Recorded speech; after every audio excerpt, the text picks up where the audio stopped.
Patna shelter home से फिर 4 नाबालिग लड़कियां फरार हो गई हैं। खिड़की में दुपट्टा बांधकर चारों लड़कियां भाग गई।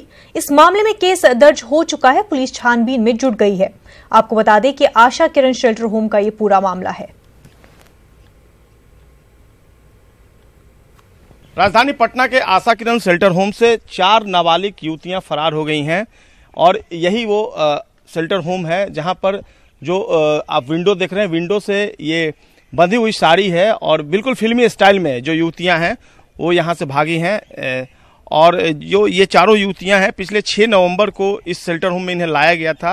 रात तकरीबन 2 बजे वो इस तरीके से फरार हुई हैं और फिलहाल इस पूरे मामले को लेकर पुलिस भी यहाँ पहुंची हुई है और मामले की छानबीन की जा रही है। जो सिस्टर हैं, मैडम से मैंने प्रतिक्रिया लेनी चाहिए, वो लेकिन मना कर रही हैं।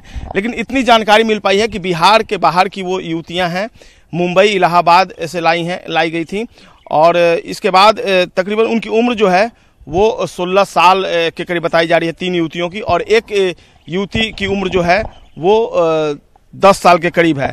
तो बिल्कुल अभी पूरे मामले को लेकर पुलिस पहुंच गई है, छानबीन भी कर रही है, लेकिन कुछ ट्रेस नहीं मिला है। पाटलिपुत्र जंक्शन के अलावा पटना जंक्शन पर भी छानबीन की जा रही है और पुलिस अपने तरीके से पूरे मामले की जांच कर रही है। लेकिन एक बड़ा सवाल उठ खड़ा हुआ है कि आखिरकार शेल्टर होम की सुरक्षा जो है वो क्यों लगातार सवालों के घेरे में है, क्यों युवतियां फरार हो जा रही हैं, कौन सी ऐसी परिस्थितियां होती हैं कि उन्हें वो भागने को मजबूर करते हैं। बहरहाल अब इस पूरे मामले में पटना पुलिस किस निष्कर्ष पर पहुंचती है इसके लिए हमें इंतजार करना होगा। लेकिन एक बार फिर से इस घटना ने पुलिस महकमे में सनसनी फैला दी है।